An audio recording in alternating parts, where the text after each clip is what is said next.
Imagine waking up to a message that shatters every illusion you had about your family, then finding out the person behind it wasn't just a liar, but a manipulator willing to burn every bridge, including her own. He never meant to destroy anyone's life. He never asked to be part of his father's secrets. But when a woman decided to attack his mother, his peace, and then him, he did what any cornered person with nothing left to lose would do. He struck back. And trust me, she never saw this revenge coming. If you've ever wished karma would move just a little faster, hit that like button. Subscribe for more true stories of justice finally catching up. Because today's story? This is one you'll be thinking about long after it ends. He always believed that after his parents' divorce, way back in 2005, things couldn't surprise him anymore. The marriage was long over.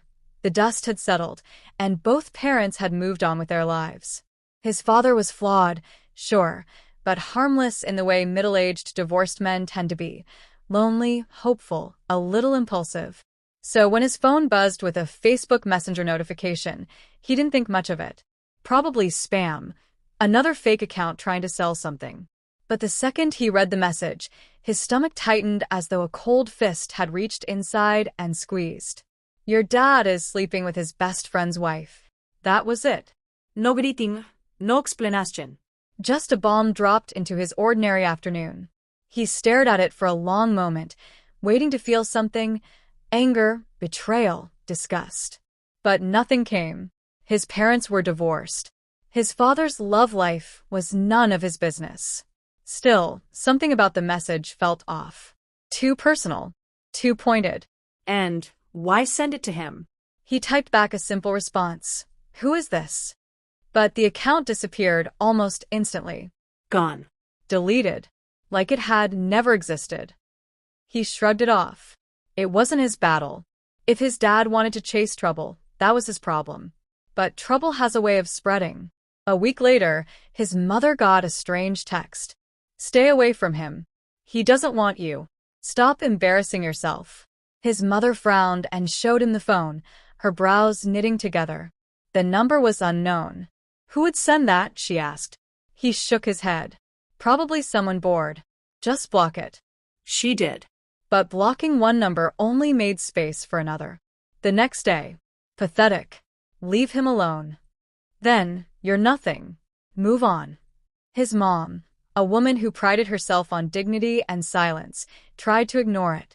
But soon, the messages came daily, sometimes multiple times a day, each one more hostile than the last. And he could see what it was doing to her. The way her jaw tightened whenever her phone buzzed. The way she turned the screen face down. The way she pretended she wasn't bothered, even though her eyes told the truth. For him, that was the first spark of anger. His mother wasn't part of whatever messy drama his father had gotten himself into. She didn't deserve harassment. She didn't deserve humiliation. So he went to his father. His father looked genuinely shocked when he brought it up. Then defensive. Then irritated, like being confronted was somehow an inconvenience. Finally, after enough pressure, his father sighed and admitted it. He was, in fact, sleeping with his best friend's wife. Let's call her Jane. Jane. The kind of woman who always smiled a little too wide, talked a little too sweetly, and acted like the world owed her a different life. She was charming, flirtatious, and dangerously good at playing the victim. A siren dressed in everyday clothes. His father confessed the affair but swore, that Jane wasn't behind the messages. How do you know? He asked. Because his father said, her husband is getting texts too. Someone's messing with all of us. He wanted to believe him. He really did. But something felt wrong. Too much coincidence. Too much chaos. And Jane? She always gave him the vibe of someone who lied for sport. He and his mother shared the same suspicion. The same quiet, uneasy logic. But when they mentioned it, when they even hinted that Jane could be the one stirring up trouble, his father's reaction wasn't anger. It was rage. You always think the worst of people, he snapped. Jane would never do something like that. Then, unbelievably, he stopped speaking to his own son and ex-wife for days. He chose Jane's word over theirs. Over family. That That stung. He tried to let it go. He really did. His father was grown. If he wanted to get played by a manipulative woman, that was his choice. Let him live in denial. But then another anonymous message arrived, this time sent directly to him. You're just like your mother. Pathetic. No wonder your boyfriend dumped you. You'll both die alone. The words burned. Not because they were true, they weren't, but because someone had taken the time to dig through his personal life just to strike where it hurt. His chest tightened, and for a moment the room spun. His throat felt thick, like the words were lodged there, refusing to go down. His hands shook with anger, a cold, sharp kind that didn't flare up but simmered, steady and lethal. That was the breaking point. This wasn't drama anymore. This wasn't gossip. This wasn't about an affair. This was harassment. Targeted. Cruel. And absolutely intentional. Someone wanted to break him and his mother apart from his father. And he had a very strong feeling who that someone was. He didn't scream. He didn't rant. He didn't confront anyone. He simply said, all right. If she, whoever she was, wanted to play games, he would show her what happened when you pushed the wrong person too far. So he went to the cyber police. Where he's from, it's an actual department, a team trained to track online harassment, anonymous messaging, fake accounts, and digital footprints. People often joked about them, but he knew better. They were thorough, efficient, and merciless when someone misused technology to hurt others. The officer listened carefully, nodding as he explained the situation. They asked for screenshots, message histories, timestamps. He provided everything meticulous, organized, ready. The officer looked him dead in the eyes and said, "We'll find them." For the first time in weeks, he felt a flicker of hope. It took a few days. 3, to be exact. On the third day, his phone rang. It was the cyber police. Come in. We found the source. His heart pounded all the way to the station. He sat across from the officer as they pulled up a file on the screen. And there it was. Plain as daylight. Undeniable. Every single message had come from Jane. Even the ones sent to her own husband. The officer explained. She was creating the drama herself. She wanted the affair to come out, but in a way that made her look like the victim and pushed your father closer to her. Not just that. She wanted to isolate him and his mother. To make them seem crazy, jealous, interfering. In other words, she wanted them gone. He felt something inside him click. A cold, clean clarity. This wasn't just a cheating scandal. This was manipulation. Psychological warfare. A woman willing to destroy 2 families just to get what she wanted. And his father, blinded by infatuation, didn't see any of it. But he did. He walked out of the station with the evidence in a folder and a storm building in his chest. Anger, hurt, betrayal, protection, justice. All woven into one unavoidable truth. She had messed with the wrong family. She had humiliated his mother. She had attacked him. She had turned his father against him. She had thrown emotional grenades into every corner of their lives. And for what? To feel wanted? To feel powerful? To craft her perfect little fantasy with his father? No. No more. If she wanted to play games with people's lives, he was about to flip her entire world upside down. With calm, deliberate precision. Because some revenge is loud, but the most satisfying kind is quiet, calculated, devastating. White medium star. He didn't go home right away. He sat in his car in the police parking lot, engine off, evidence folder resting on his lap like a loaded weapon. For a long moment, he stared through the windshield, watching traffic pass by in a blur. His thoughts weren't chaotic, they were precise. Cold. Focused. How do you dismantle a person who tried to dismantle your family? Not with yelling. Not with punches. Not with drama. But with truth. Truth is a quiet blade. And when you slip it under the right rib, it cuts deeper than any lie. He opened the folder again, flipping through the printed logs. Her name. Her IP address. Timestamps. Digital signatures confirming every anonymous text, including those she sent to her own husband. He almost laughed, not because it was funny, but because the absurdity of her desperation was almost unbelievable. She wanted the affair exposed. She wanted sympathy. She wanted a dramatic breakup, so she could run straight into his father's arms. But she didn't want to be seen as the villain. So she created one. His mother. Then him. She tried to turn them into enemies of her true love story, like characters to sacrifice for her own fantasy ending. Well, That fantasy was about to burn. He went straight to his father's house, knocking hard enough that the sound echoed down the hallway. His father opened the door, annoyance already painted across his face. "What do you want now?" he snapped. "If you're here about Jane, I have proof," he said calmly, holding up the file. That silenced him. Inside, he laid every printed page on the table. He watched his father's expressions morph: irritation, confusion, denial, then shock. How did you? "Cyber police," he said.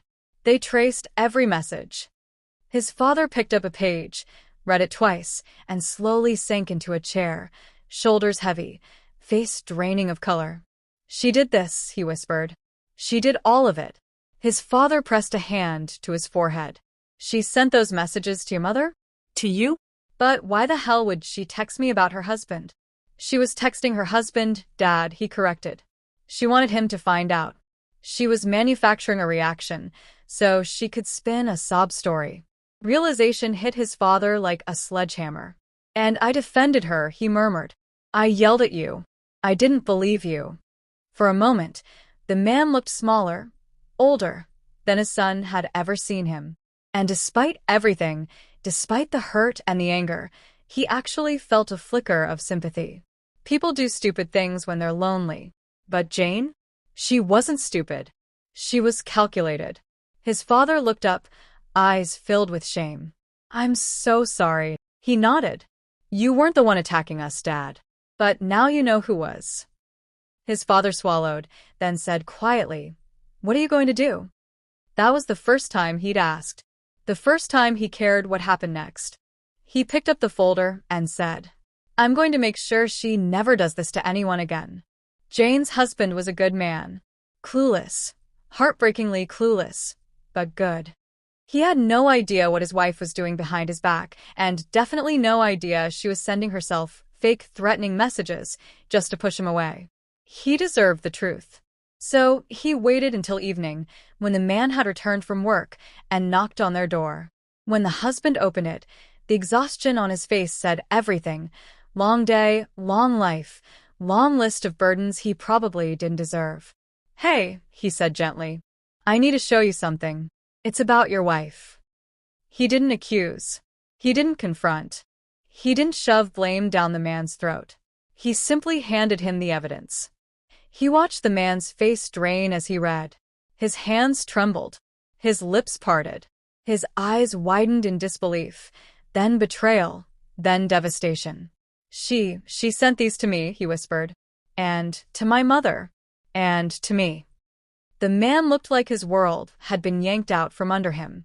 His shoulders sagged, his breath shook, and for a long, painful moment, he simply stared at the pages in silence. Then he said something that broke the son's heart more than any message ever had. "I thought she loved me." He didn't know what to say. What could anyone say to that? So he simply answered, "She didn't even love herself." Some people would call this excessive. Too far. Too cruel. But in his mind, there was no line to cross anymore. Not when she had attacked his family. Not when she tried to psychologically isolate him. Not when she weaponized lies to destroy his relationship with his father. Her sons were young adults, not children. Old enough to understand betrayal, manipulation, and consequences. So he sent them the same evidence. Every page. Every timestamp. Every IP trace. He didn't add commentary. He didn't insult their mother. He simply wrote, "You deserve to know the truth." One son replied within minutes, "Is this real?" "Yes." The other son didn't message back, not that night. But they both saw it, and they both confronted her. That alone might have been enough. But he wasn't done. Not yet. This was the part no one saw coming. He didn't scream at Jane. He didn't warn her. He didn't message her directly. He simply posted the digital evidence on Facebook, screenshots, explanations, and a simple caption. Harassment has consequences. No names needed to be mentioned. Everyone who knew her recognized the context. Jane wasn't just a wife and a mother, she was a saleswoman. Her business relied heavily on social media, image, community reputation, and trust. Her entire professional life was built on being the friendly sales lady. Now people saw a different image. A woman sending anonymous abuse. A woman lying to her husband. A woman attacking her lover's family. A woman desperate enough to deceive everyone around her. Within hours, her post comments exploded. Unbelievable. Is this who she really is? I used to buy from her. This is disgusting. He didn't gloat. He didn't engage. He simply let the truth spread. And it did. Fast. Mercilessly. The dominoes began falling immediately. 1. Her husband confronted her first. Neighbors later said the shouting echoed down the street. He wasn't a loud man, but heartbreak has a volume all its own. Jane tried to deny it, then tried to blame others, then tried to twist the narrative. But the evidence didn't care. Digital footprints don't lie. Her husband kicked her out. 2. Her sons turned their backs on her. One called her manipulation disgusting. The other said she needed help. Neither wanted to speak to her. 3. Her customers unfollowed her in waves. Her business page engagement plummeted. People whispered. People judged. People remembered. Sales didn't just slow, they died. 4. His father dumped her. He didn't yell. He didn't insult her. He simply said, "I can't be with someone who lies like this," and walked away. 5. Jane was left with nothing. No partner. No family. No business. No reputación. No fantasy. Just the cold, raw consequences of her own actions. She didn't message him directly. Of course, she didn't. But she did message his father, pleading, "Please, please, tell your son to delete the post. My life is falling apart. I never meant for this to happen." He saw the message because his father showed him.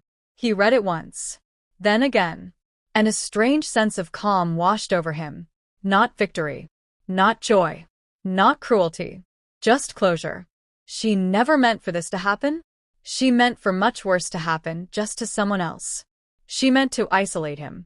She meant to psychologically break his mother. She meant to manipulate his father into cutting off his own family. And she would have succeeded if he hadn't fought back. His father asked him quietly, "Do you want to delete the post?" He thought about it.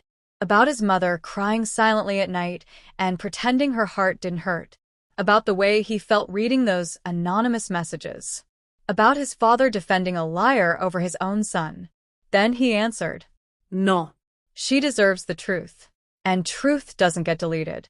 People began messaging him. Some thanked him. Some shared their own stories of betrayal. Some said they had once been manipulated by Jane in smaller ways, but hadn't spoken up. And one woman wrote, "Good for you. Some people only learn when the knife they throw comes back at them." He didn't disagree. Life didn't magically become perfect after that. His father had to rebuild their relationship, brick by painful brick. Trust lost is not easily regained. But at least they were trying. His mother healed slowly. The messages stopped completely. Peace returned, cautiously but steadily. As for him, he didn't feel guilty. Not even for a second. Revenge wasn't his first choice, or even his second. But when someone attacks your family, your peace, your dignity, sometimes the only way to stop them is to let them choke on their own poison. And Jane did. For the next few days, the world felt strangely still. Not silent, life didn't pause, but still, like the air after a storm when clouds linger, but the danger has passed. His phone stayed quiet. No anonymous messages. No threats. No late-night harassment designed to break him down piece by piece.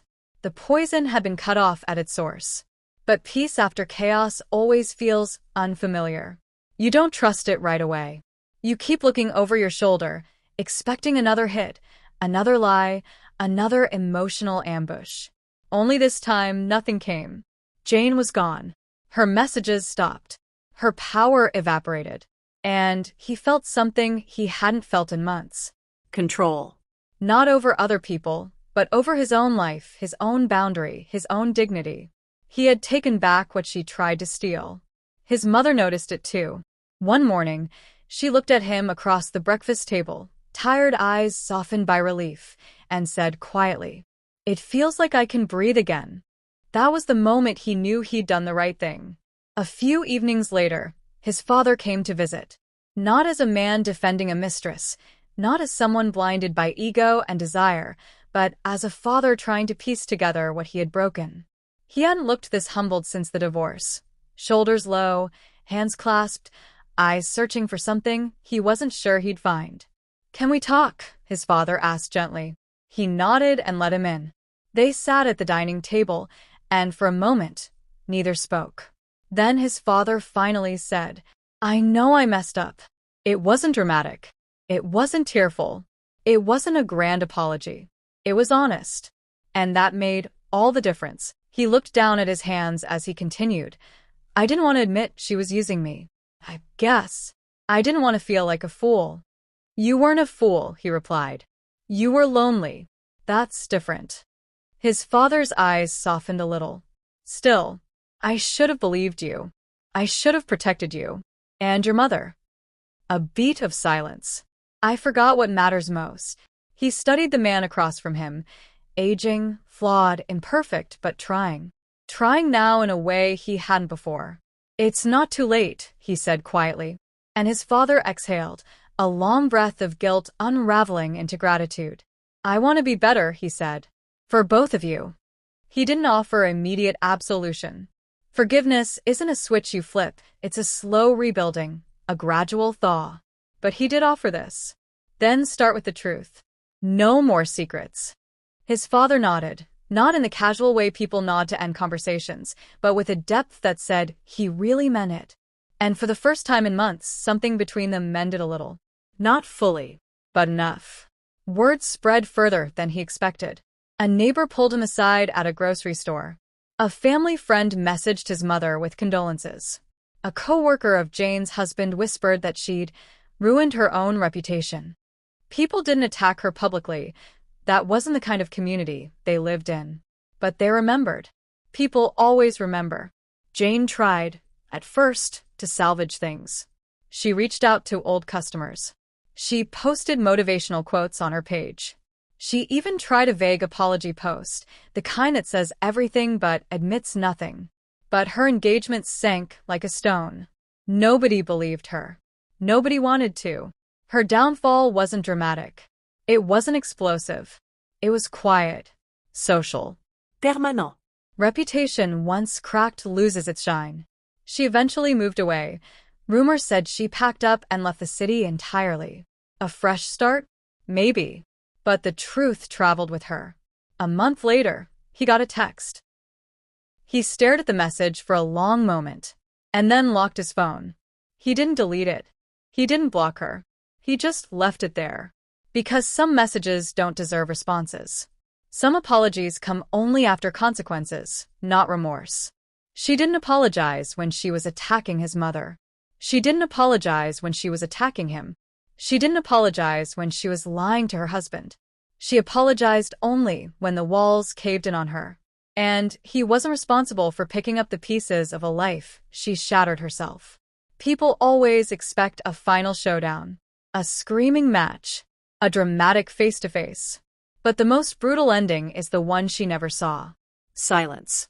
No closure. No forgiveness. No audience.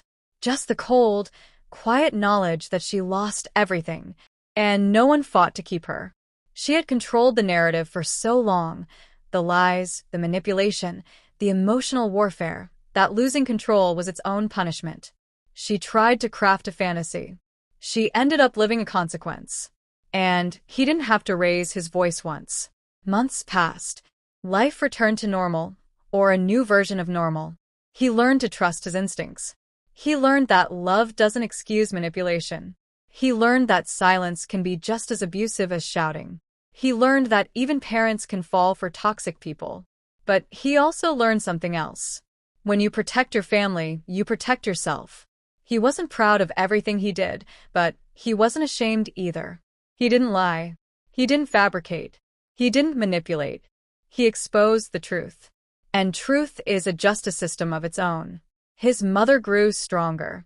His relationship with his father warmed. And he walked away with something rare. The knowledge that he could stand up for himself and win. Sometimes, villains don't wear masks. Sometimes they smile. They flirt. They compliment. They pretend to care. Jane wasn't a monster. She was a human being who made selfish, cruel choices. But here's the thing. People love to talk about karma like it's magic.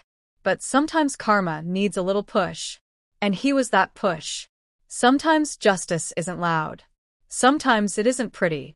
Sometimes it isn't gentle.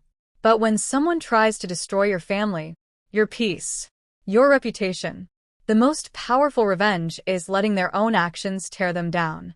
And stepping forward, whole, when their world finally crumbles.